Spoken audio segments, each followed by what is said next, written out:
Start the Manchester Community School Board meeting this evening with the Pledge of Allegiance. I got it.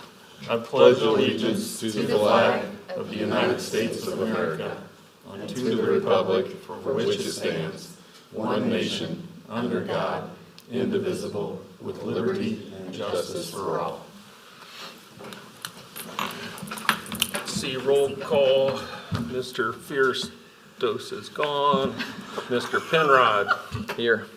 He skated out on us, didn't he? Mr. Orr is absent. Ms. Tobias. Here. Mr. Raymer. Here. Mr. Esposito. And I'm here. What do we got? 5. Any additions, deletions this evening? No. No additions, deleting. Hearing from the patrons. No patrons. Happy birthday. Presentations and recognitions. We'll hear about DLAI this evening.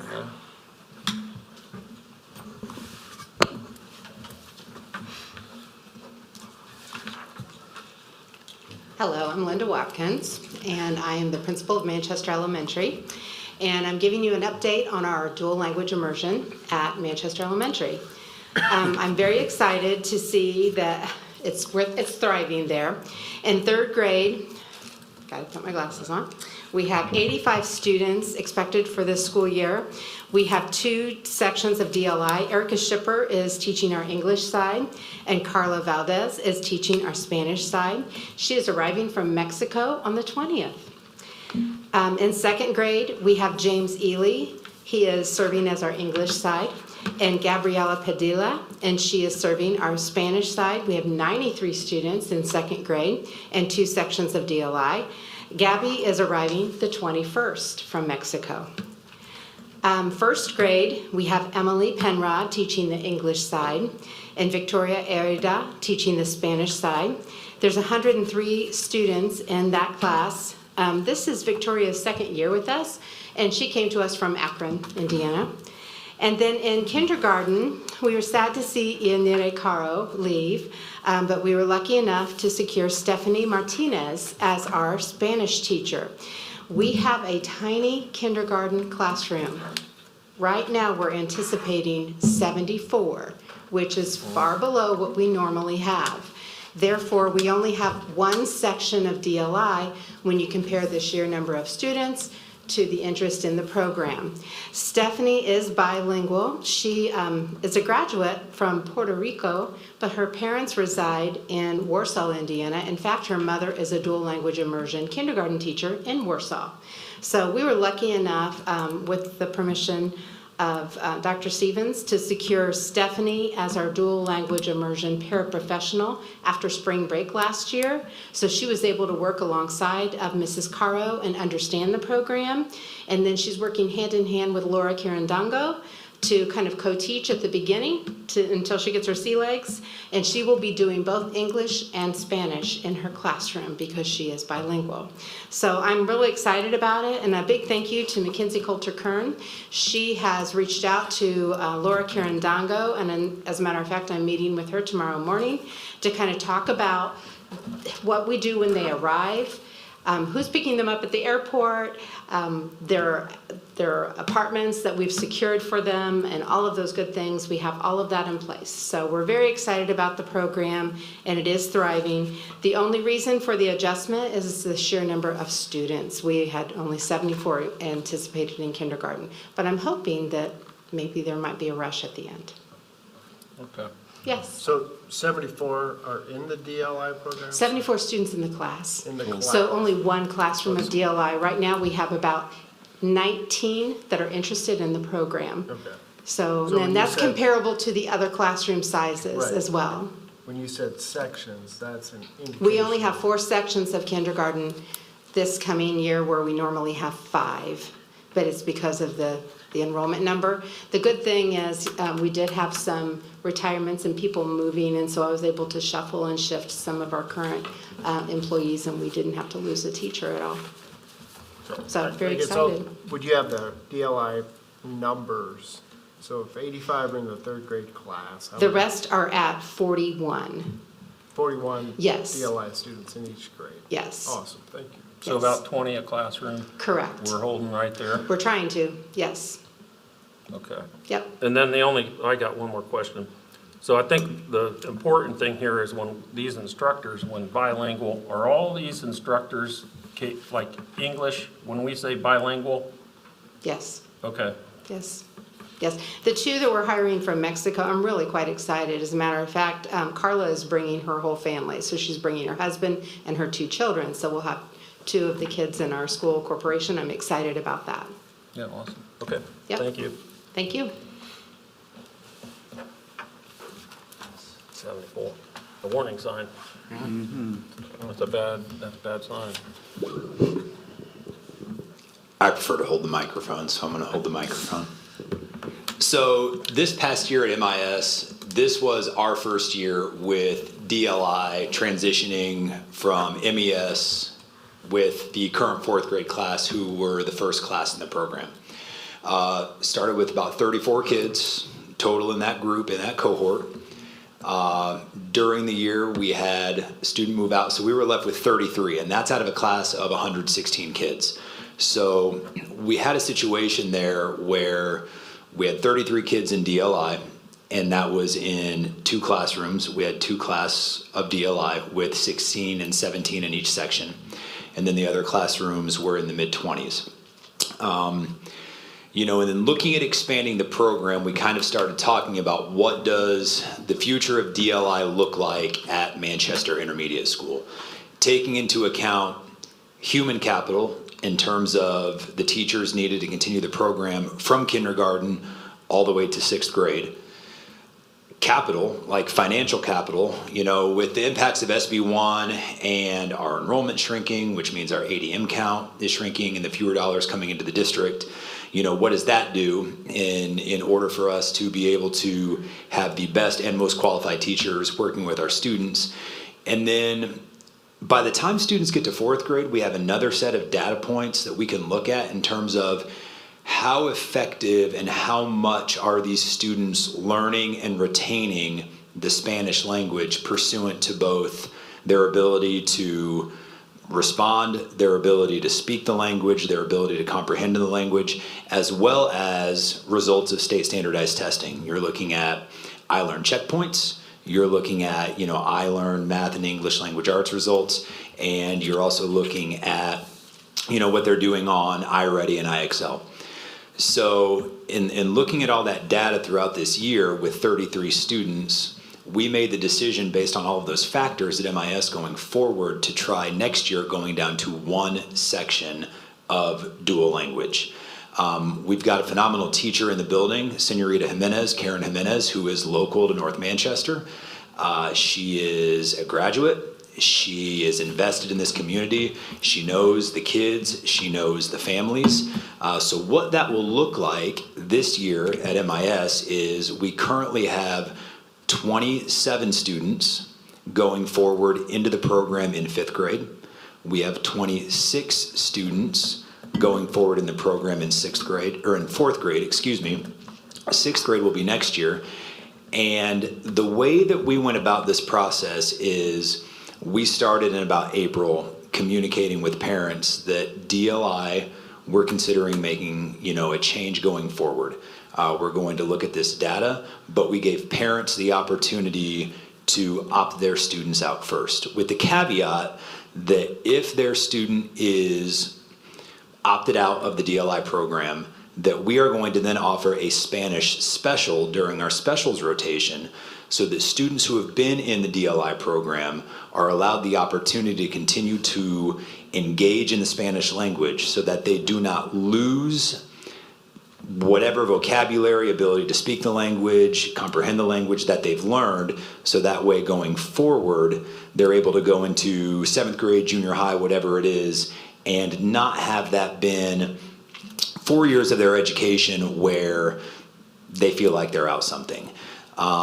So the only students who are not moving forward in the program are either students whose parents opted them out in lieu of putting them into the Spanish special and back into a general classroom, or looking at data, students who did not score close to grade level on the STAMP test, which is the measure of indication for students retaining the Spanish language, students who are well below grade level on state standardized testing, and also, communicating with Senorita Jimenez and taking her professional opinion into account on students that are not succeeding in class. So that ended up being approximately 5 students for the incoming 5th grade class. And the best news is for the incoming 4th grade class, no students were removed on our end. Parents opted out and decided to put their students back in a more traditional track, provided they're given the opportunity for the Spanish special. I think the great thing about our community is it's small enough where parents are very invested in their education of their children. The rigor of the state standards and what is expected of students academically at the 4th, 5th, and 6th grade level it can be quite burdensome. And luckily for us, Senorita Jimenez is very well versed and able to teach a variety of things at a very high level. But my chief concern is when I'm looking to hire staff, I've got to be able to hire staff that can teach in whatever language it is, 5th grade, 6th grade, math, science, social studies, English language arts, at a level that's going to prepare the students for the next level. 6th grade, Heather Terflinger is a phenomenal teacher of algebra. I don't know if you guys remember algebra. Algebra is tough. It is hard enough, as Linda can attest, finding qualified staff to be able to teach in this program. But what I'm struggling with, and my struggle, is finding people that are not only qualified to teach, in a DLI program, but also teach this content that is increasingly more advanced, and you're less of a generalist and more of a specialist at this level. So by going down to one section, it allows us the flexibility to continue to make sure that the students who are thriving in the DLI program are allowed to continue in the DLI program. And it also gives us the flexibility to make sure students who maybe need more of a traditional track are given that opportunity, but also have the ability to retain the Spanish language that they've learned thus far in grades K through 4. And ultimately, our goal is to advance well-rounded students from 6th grade onto 7th grade. And I think that by going down to one section, we are good stewards of not only our financial resources, because when we look forward to next year, potentially it would only have us having 2 DLI teachers to cover 3 grades. So that way we could cover the Spanish special, 6th grade, 5th grade, 4th grade, and then also have somebody to be able to help work with our EL population. And, in the educational climate that we're in, that's of the utmost importance. So balancing all those factors, we kind of made that decision.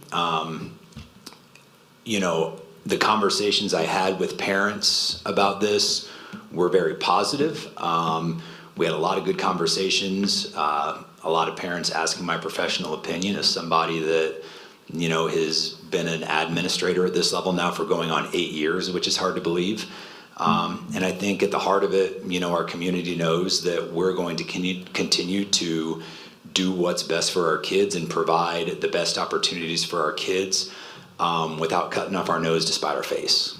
So MIS is looking at that for this next year, and I'm excited because I think that this is going to allow this program to continue to flourish for the students that are invested in it, but also, ensure those parents who opted into this program back in kindergarten, all those years ago, that their students are going to be able to not lose out on all of the learning that was accomplished during those academic years. Okay. Thank you. Appreciate obviously when you're trying to, something new and you're just trying to look at all the pieces, it's not always easy, and I like the approach with this. Obviously, Linda indicating DLI in elementary is like 41 students. Will it be kind of, I don't want to say advertised, but those families that are in 3rd grade now this year, knowing like, okay, if this continues to be a shrinking class, that they know that some students who may not be doing as well could be moved back to general class. Is that something that they are aware of now, or is it kind of that change?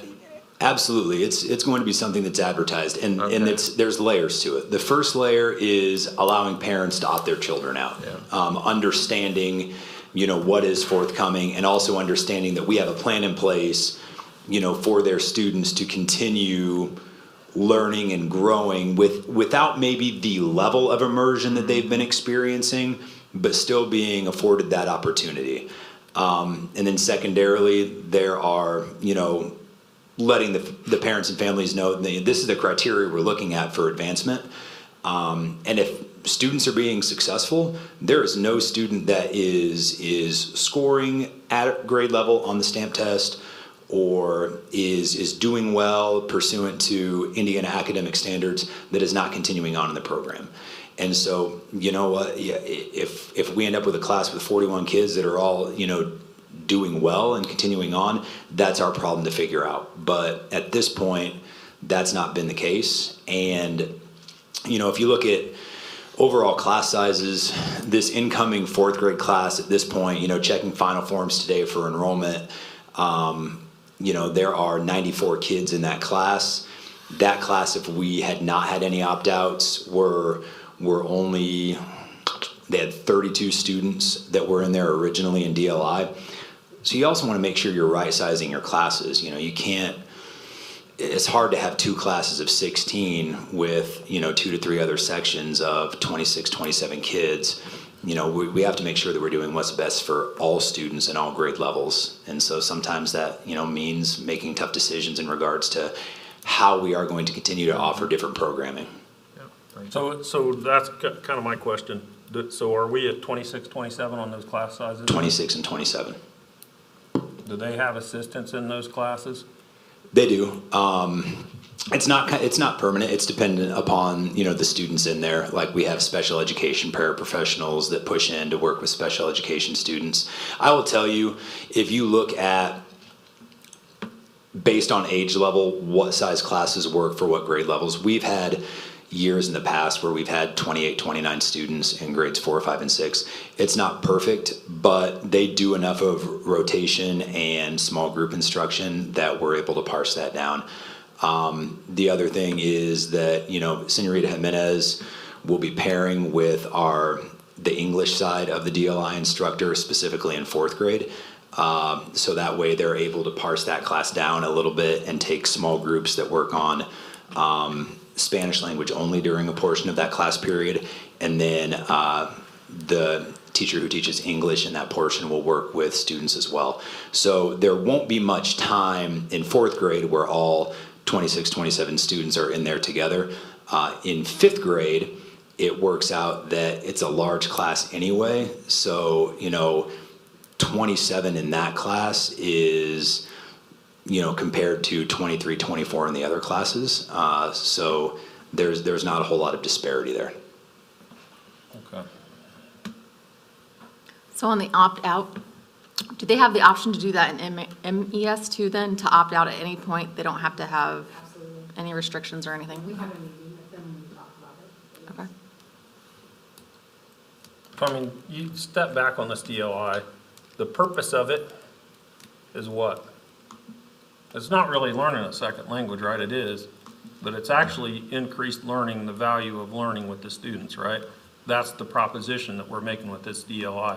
Spanish we choose because that's heavy in our community, right? We have employers that employ a lot of, Hispanic people. So and it shouldn't, somewhere in here in education, I'm going to go back to the scheduling process. Well, you weren't in there, Tony was, but when we went through the scheduling process, and so on the opt-in, opt-out, the scariest number here is the 74 number, right, at kindergarten. Yeah. The DLI program is a value-added proposition that we're giving to people, right, to differentiate from other schools. And those are the things we have to do to drive these numbers up. Student count, I don't know how important people in the school system think it is, but somebody, it's very important, right? And so I don't, whatever you have to do out there, but I do, one thing is we got to make sure we have teachers, right, that it's going both ways, English and Spanish. So that, and I know that is a huge challenge for you guys. financially, like it cost us the same to have these classrooms. I think that's a misunderstanding on DLI with a lot of people, right? They're like, you double up instructors. We're not double up instructors. You're gonna need a teacher for these kids regardless. And then the other thing is we have, some very nice people in the community, right, that also support this program, privately. So it's not that we're pushing this program. We have to push this program to it, but I think like what you're doing, let it work its way, right? That's what we need to do. We need to let this thing work out with the kids. So the only other question I have is, how many students currently at MIS, are there any students that would like to take DLI that cannot because we're going down to one section? And then is that so you're vacillating that with the kind of branch off that they can go into a free Spanish? Correct. I think the thing that you begin to realize about students and people in general, right? When you put a 6-year-old in kindergarten into this shiny new program, it's awesome. I've got a 6-year-old at home. That dude loves everything. Okay, if you spin it the right way, he's going to attack it and he's going to go about it, and it's going to be awesome. But as we grow in age, as we begin to get our own agency and autonomy as individuals, and 4th, 5th, and 6th graders have that, sometimes all of a sudden the thing that was maybe cool in kindergarten is not cool anymore. And I think that plays out when you look at how students at times are performing in these kinds of classes. Mom and dad thought this was a good idea. All of a sudden, I'm not as interested in this track as I one time was. And so you have those conversations, right? And, those are conversations that we've had over the course of, the months of April, May, all the way through June, until we kind of got to a number that we felt like we could live with. Now, in terms of, are there any students who are not taking DLI that would like to? It's kind of a twofold question. The way the program's structured, there might be a kid that, came in here late that didn't get in kindergarten, but the program doesn't allow for enrollment at that point, Well, I'm talking more about the reduction of the sections. At this point, I've had no conversations, and, I had a conversation with Dr. Stevens today, and this is a public meeting, so I have no problem saying this. I've had no conversations with any parents that balked at their student being suggested for a transition from the program. There were a couple that they were disappointed, but when you look at the data behind it, they understood and wanted what was best for their students in their eventual progress, on towards 7th grade, 8th grade, and eventually, into the various graduation pathways in high school. So we were prepared possibly for, you make change, you're going to have pushback. That's always something that's right in front of you. But this process, kind of streamlining our DLI in the intermediate school, is gone as well as I could have hoped it's gone. And then the classroom thing, hopefully we're going to have a little meeting with Manchester University, so see if we can't. Any coordination with DLI with Manchester University at all? Like, are they, Rick, surely there's people in education, right, in Spanish? Well, so there are students, they do a good job when students are going through their education program there of making them, besides, being an elementary education major, they also have a concentration. We've got a couple students coming through the pipeline now at MU. They have one more year to go. They've got one more year. Good. So we'll have some. They'll have to choose us because they're going to be. So we want to tighten those relationships with and get some more, like, some student teachers in our classrooms. When I went here, man, we were full, right? Like, so A lot of it just depends on what their interests are. Like Linda can vouch for this. And so can, Ms. Raymer. We have a ton of MU students in our buildings throughout the school year. Our relationship with MU, and Heather and Heidi and that education department, like, it's strong. But it also comes down to, like, what those students are interested in. Mm-hmm. And a lot of them, when you look at their secondary specializations, special education, which is another huge area where we at this point in education, struggle to fill roles if you look holistically. We're pretty fortunate here at Manchester, but it's becoming harder and harder and harder to fill those more specialized teaching positions. DLI is another one. It's just, you really have to have a passion and a love for, number one, learning the language to a point where you're fluent and can teach, students in that language, but also wanting to do that every single day. So we've got a couple that are in the pipeline that are homegrown, so to speak, and I know both are familiar with Manchester Community Schools through doing, undergraduate work in our buildings, including, one specifically who's done substitute teaching. So we're gonna fight like crazy to hold on to them and hopefully try to be able to keep them local. Awesome. Thank you. You got anything else? Yeah, thank you both. Thank you. Financial report, Dr. Stevens.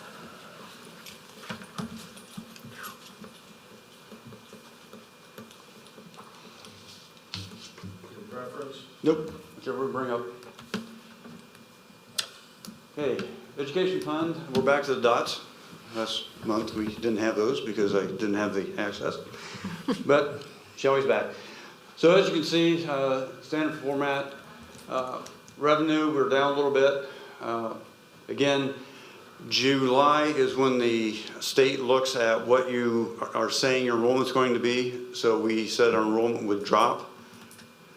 Unfortunately, I don't think we dropped it far enough. So I was anticipating about 29 students short compared to our count day last year, and right now we're closer to 40. So that number will be in transition as we go forward. Total expenses, you can see, so when you close cash, we were positive 113,000 compared to projections. When you look at the revenue, again, in education, it's 100% state support, so our support's down from what we were projecting 8 months ago. Salaries, we over-projected. Benefits, obviously, transitions with salaries. Claims, we were less than we were anticipating. So when you get all said and done, we ended the month 113,000 in a positive compared to projections. Operations. Thank you, Lord. This will look a little better than last month because we did get our tax draw.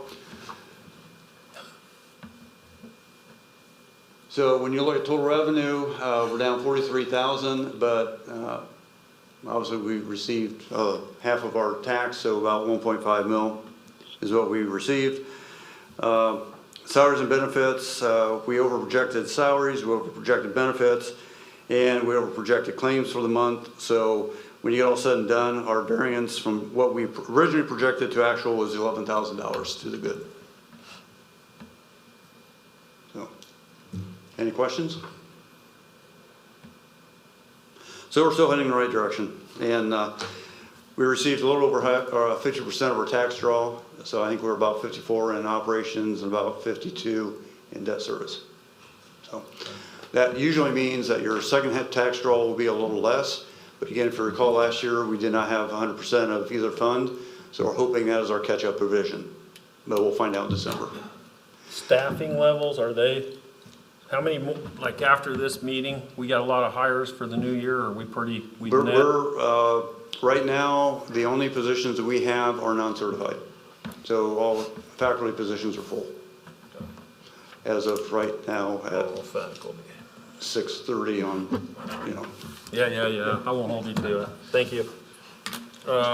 Motion to accept the financial report. Gotcha. Mr. Esposette, second. Mr. Penrod, all in favor? Aye. 5-0. Let's see, claims, minutes, resignations, and retirements. Can you read those, right? We got any? Yeah, I got them. I don't have my calendar. These are, we have Michelle Rose at MES preschool teacher, Nate Gans at junior senior high school assistant football coach, and Natalie Straub at the junior senior high school junior high golf coach. Thank you for your service. Grants. We got one on there. Wabash County Action, $5,000, and it was for enforcement of tobacco and drug use. And then while we're on that, we need to, Wabash County Safe Touch. We need to follow up on that. Okay, I'll talk about that in a minute. Yeah. Oh, you are? Yep, Okay. yep. You got that one. Donations? We had a $225 donation to the MJSHS Boys Basketball Program for the summer shootout at Huntington University from Shoal Farms Trucking. Thank you for your donation. Nice. Facility rentals? None? Yeah, we got one. You do? Yeah. Yeah. Parking lot for the Oh. 5K. Oh. Yeah? Yeah, I'm not sure it really needs to come to you guys, but it's, Well, if it's on property, what is it? 5K? I think it's staging for the Staging parade for parade. lineup. They do that beforehand, Parade. and yeah, then, it's not a, Yeah. yeah. When is the parade? Saturday? August 1st. August 1st, Yeah. yeah. August 1st, public. There you go. Motion to approve consent items. Mr. Raymer, a second. Mrs. Tobias, all in favor? All right. Aye. 5-0. Employment. I'll give it a shot. you all right? Thank Aaron you. Stram at MES, Special Ed Para. Tabitha Klein, MIS, STEM teacher. Jeremy Harris, Junior Senior High Volunteer Strength Coach. Nicole Harner, Junior Senior High Guidance Counselor. Carlotta Matareyes, DLI Paraprofessional at MES. Lillian Rennie, MES, Pre-K Development Preschool Teacher. Abigail Miller at MES, First Grade Teacher. Hannah Page, MES, Preschool Teacher. AJ Weaver, Junior Senior High Color Guard. Carolyn Hoffmeyer, Junior Senior High Color Guard. Olivia Chavez, Junior Senior High Assistant Instrumental Music. Rebecca Pyle, Junior Senior High Color Guard. Tyler Summers, Junior Senior High Assistant Instrumental Music. And Stormy Melton, MCS Social Worker. So, I want to go back a little bit, just to explain for Stormy. Last year, previously, we had 3 high school guidance counselors. Last year, we had 2. Talked to the administrative team, and one of the things that they all identified was social worker, K-12, would be very helpful with some of the issues that we are facing with students. So Stormy takes the place of the guidance counselor at the high school. But we also now have a guidance counselor that was picked up for the middle school. And that person can also help at the high school if need be. So we kind of have a platoon approach now that we did not have before. And I want to talk to, Stormy has also been talked with about doing the good touch, bad touch, safe touch program. Awesome, good. So that's one of her job assignments for I'll the let year. John know that. Okay. then They can talk. Good, awesome, thank you.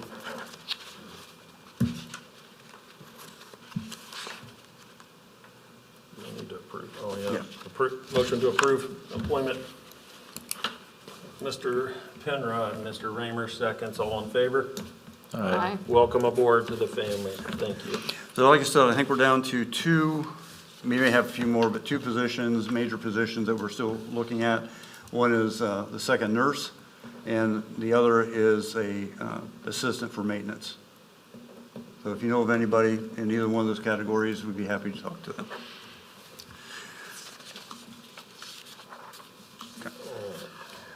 Okay. That doesn't carry insurance, right, maintenance? Yeah, Assistant? probably would, It would? yeah. Because it'd be full And time. you're looking for HVAC on that? Preferably, yes. Okay. Going in the next set, these are policies that are required by statute. And the format you're seeing is rough draft, and I throw that out, of our new policy procedures, which is Neola. So we are, this is our first attempt. We hope to have the entire policy book to you at your August meeting.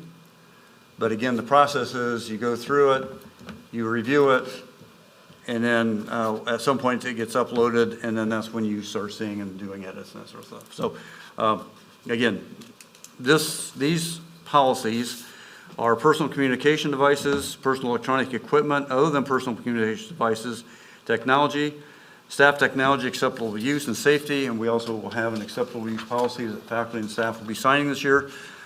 Artificial intelligence and social use are the ones that are required policies.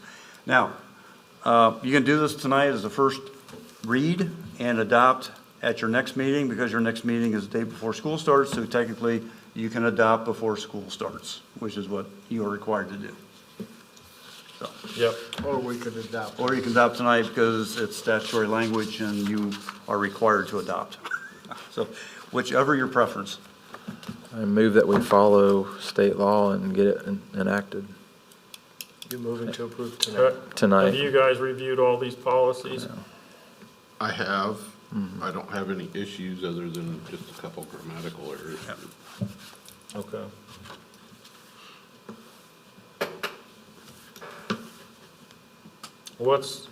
So 6667 we have to have in place.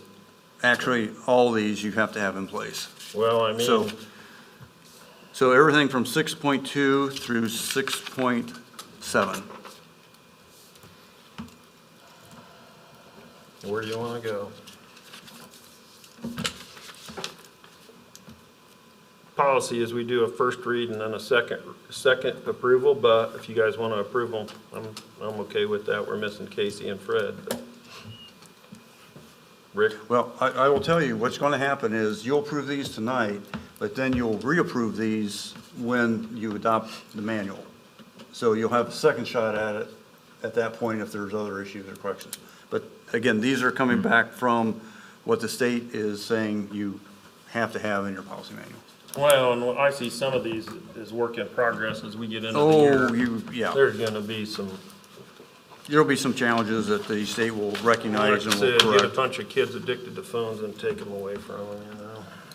So question to you, Mike, though. You said it's our policy, first read, second read? We do the first read and the second read usually. Yep. But And that's to give the public time to review them as well?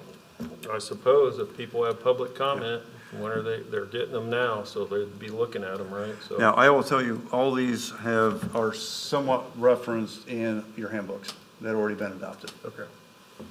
So this is just a backdrop or the backstop to those policies or to the handbook.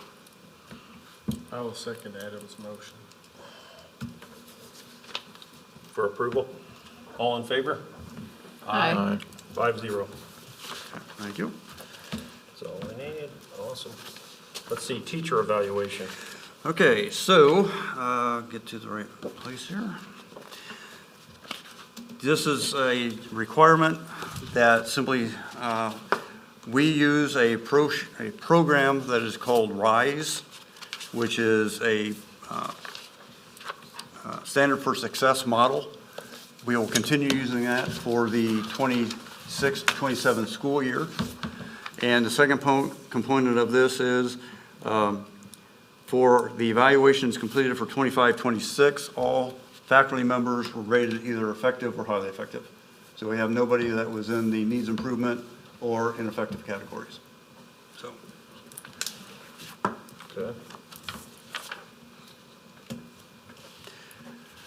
all right, I want to go back then to, you've passed policies, but some of the things that we are going to be doing this year to address, especially with the cell phone. I have Randy pull this up. This is a video that we are going to be showing to you tonight. It'll go to the teachers on orientation day. It's going to be posted to the parent square, and we'll also be showing it to students once they start arriving for school.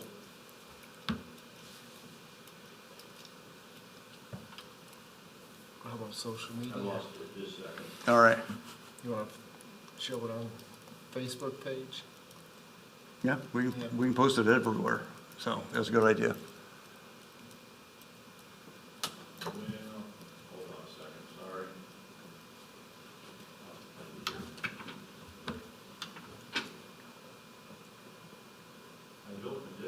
world full of distractions. Yeah.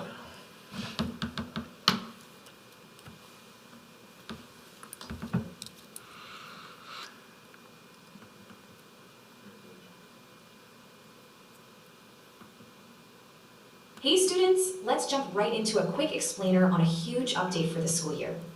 Our main theme this year is super simple, but absolutely a game changer. School day, store away. Now, this isn't just some local rule. It's actually a brand new Indiana state law called SCA 78. Governor Mike Braun just signed it into law, literally setting a new standard for every student statewide. So, starting this August, personal electronic devices are completely a no-go during the instructional school day. Yep, that means your cell phones, smartwatches, personal tablets, and any gaming devices gotta be totally put away. It's super easy, just power them down and stash them safely in your backpack or your locker. Basically, your personal tech gets stored, but your school-issued devices are still your main everyday learning tools.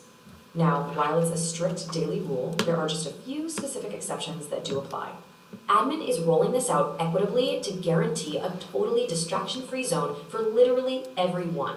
But honestly, the coolest part, you're gonna realize some really positive changes from this new daily routine. Ditching those distractions is gonna massively boost how well you connect with your teachers and your friends. So think about it. With those screens put away, what amazing new connections will you make today? Short, sweet, and to the point. So that's what we will be displaying. We have signage that we'll have up that basically says store somewhere. So again, this will be rolled out to parents. They've already received one communication, a parent letter that explained all this. We will be gentle with this because, again, this is a whole new world for kids. So we will give them plenty of warnings, opportunities to do the right thing. I've already warned teachers that this is going to be difficult because they're going to be the front line in all this. But their front line approach is send the kid to the office and let the office take care of it. So. Well, that's the problem to begin with, right? Mm-hmm. Oh, yeah. We spent. And I'm not saying that teachers don't instill discipline, but it's just like It's kind of amazing. It's 12 years of giving kids unlimited access. Now all of a sudden, after the digital natives, now we're saying, well, but you can't have access to it for these 7 hours. In school. So, in school. In school. Yeah. Only in school. Yep. Second thing, I'm sorry. I had a question maybe Sure. for Randy too. So if a parent wanted to get a hold of their student and they couldn't use. That's next. Okay. Yep, that's where we're going next. So in Parent Square, we have a tool. So Randy?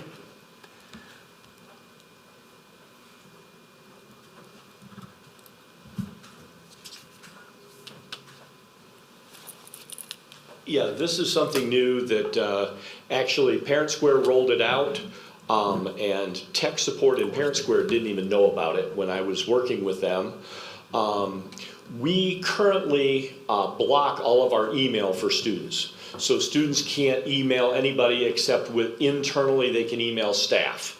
So they can't email other students, they can't email their parents. So that's out. They don't have their cell phones, they can't communicate with parents that way. So we're going back 15 years back to if you need to contact your parent, you go to the office or you go down into the payphone. Well, we don't have a payphone anymore and you don't have a quarter anymore. So you come to the office and you'd have to use the office phone, which is they're gonna have this long line. This is something that we're trying to deal with. We're trying to get ahead of that. Parent Square has rolled out a feature that we already were using part of at the high school. They have what's called Student Square. We have it, some students have used it, like it.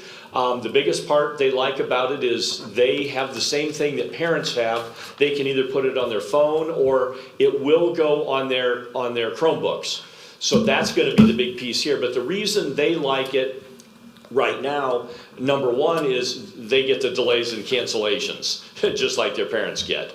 So this feature, Student Square, the students can enroll in that. They get the same screen. When we send out any type of message, anything, we click on a thing that says this goes to the students as well. They get the announcements, they get all of those messages, all that stuff. They also have the communication piece, and we have staff members who are using that. The plays, different things, club sponsors, we're getting coaches involved in that so that they can communicate with the groups back and forth. The big thing about this is those messages are archived. So if there's ever any question about what this coach sent to my son or daughter, as staff, as administration, we can archive that, or we can see that. So that's the piece. The big piece that you were asking about now that Parent Square has put in there is the parent and the student that are linked in Parent Square can now message each other through the app on their Chromebook. So during the day, if the student needs to communicate with their parent, they can get on their Chromebook, they can go into the Parent Square or the Student Square app. There's a place on there that they can send a direct message, and they can send a message to a teacher, which they really don't need to because they can email a teacher. But they could send a message to a teacher, they can send a message to an administrator, but they can also send a message to just their parent. All right? Parents can do the same thing. They can see a place and it comes up, they can select the teachers. The teachers come up, so if they want to send a message to a teacher, and we have a lot of teachers, parents who communicate with the classroom teacher that way now. And once again, that's archived. So if there's any question about that communication did or didn't happen, that's there. But that parent can then select their student and can send a message to the student, and it goes to their Chromebook. So that allows that communication to still happen, and it only goes between those two. They can't see anybody else. So now there is a piece, and we have to do a little investigation on it yet, that we think that the parent can link in, if they want to link in anybody else on the contact list in Power School. So so right now it would be the top 2 contacts, typically. Like an older sibling or something like that? No, it would be like grandma or grandpa or an emergency contact that they put in Power School. There's a way they can link those in so that the student could communicate with just those contacts. There's no other way, but it's that piece. So that we currently have, we've had the Student Square. We just turned on the piece so the students can communicate with the parents there. That was a click of a button. You do it by building. I've talked to Mr. Baldwin, and we're going to do that for the intermediate school as well, because we think that's a group that would benefit from that, because things change there during the day, especially they're starting to be involved in athletic and after-school activities that change, and they need to sometimes communicate with the parent, or the parent, something happens, and once again, we've had, I'm gonna throw out the number 15 years of families making plans on the fly, because they could do it with their cell phone. Hey, plans change after school. Hey, you send a text and boom, it goes. I remember sitting with my parents at breakfast and going, okay, what's the plan for all day and evening, and who's picking who up when and where and all that, and you better not change that, because there was no way to get a hold of anybody unless you had a quarter for the payphone. So we've bridged the emergency contact, then there's some medical exceptions as well. Mm-hmm. Yeah.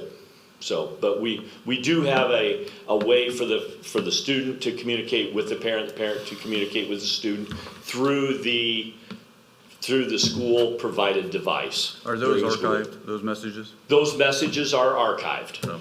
So, not that we're gonna go digging through, but if there was some. I know, man, I'm sorry, but we're slipping towards communism or something in my book, but whatever. Sorry. Yep, anything else on that? No. Thank you. So right now, it'll be for high school, junior high, and MIS, correct, Randy? Yes. MES, no, No. at this point. At this point, no, we probably would. Probably won't. Would be, I mean, it has to be by the entire building. I don't know that that would be something that the students would use there. Okay. All right. No, I think we just gotta take this on the fly, right? Yeah, I we're, mean, we're doing the best we can, so. Yep, okay. Thank you. No approval on that, right? Nope. The RISE thing, we don't have to approve that? Nope. Okay. Heartland, Mr. Orr's out. Legislative update, Adam, anything? It's affecting what we do this next school year, so. Yeah. Yeah, they're good and bad. Yeah, that was good. Superintendent comments? Okay, just review a little bit of what the last month has brought. We have, we did interviews for the superintendent position. Those fell apart. So right now, we have an advertisement out for an assistant. The goal in this is that we bring somebody in, work with me for a while. I will be acting superintendent until the day that that person is ready to step into the superintendent's office, and I will step back down to being the CFO of the district. So we have candidates, we have, the advertisement's been out, we have folks that we will be inviting in for a first round of interviews. Those will be set for next week. Second round of interviews will be the week after that. We hope to have somebody established and here. I think at this point, before school starts, may be a push, but that would be the hope. It depends on what their contract situation is currently. But we'll have them here sometime in August, you know, in a capacity. And then whenever they're ready and you're ready, then again, we'll switch roles. And I will be doing what they're doing, and I will still be their mentor into 27 with your permission and your blessing. So, Yes. any questions on that process? Okay.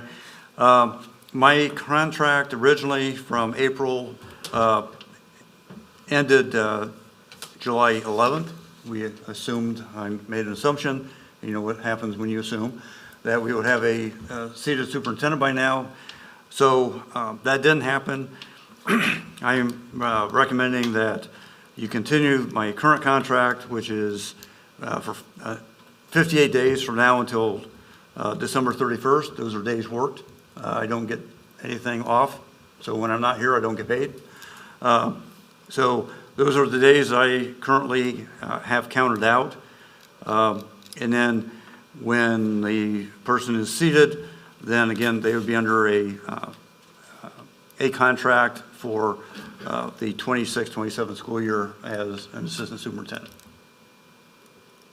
No, we need to approve your contract tonight. You need to extend my existing or replace my So I'd existing. ask for a motion to approve the extension of Dr. Stevens' contract. Mrs. Tobias, a second. Mr. Penrod, any discussion? Thank So you, we've Jeff, already for been- being Yeah. flexible with us.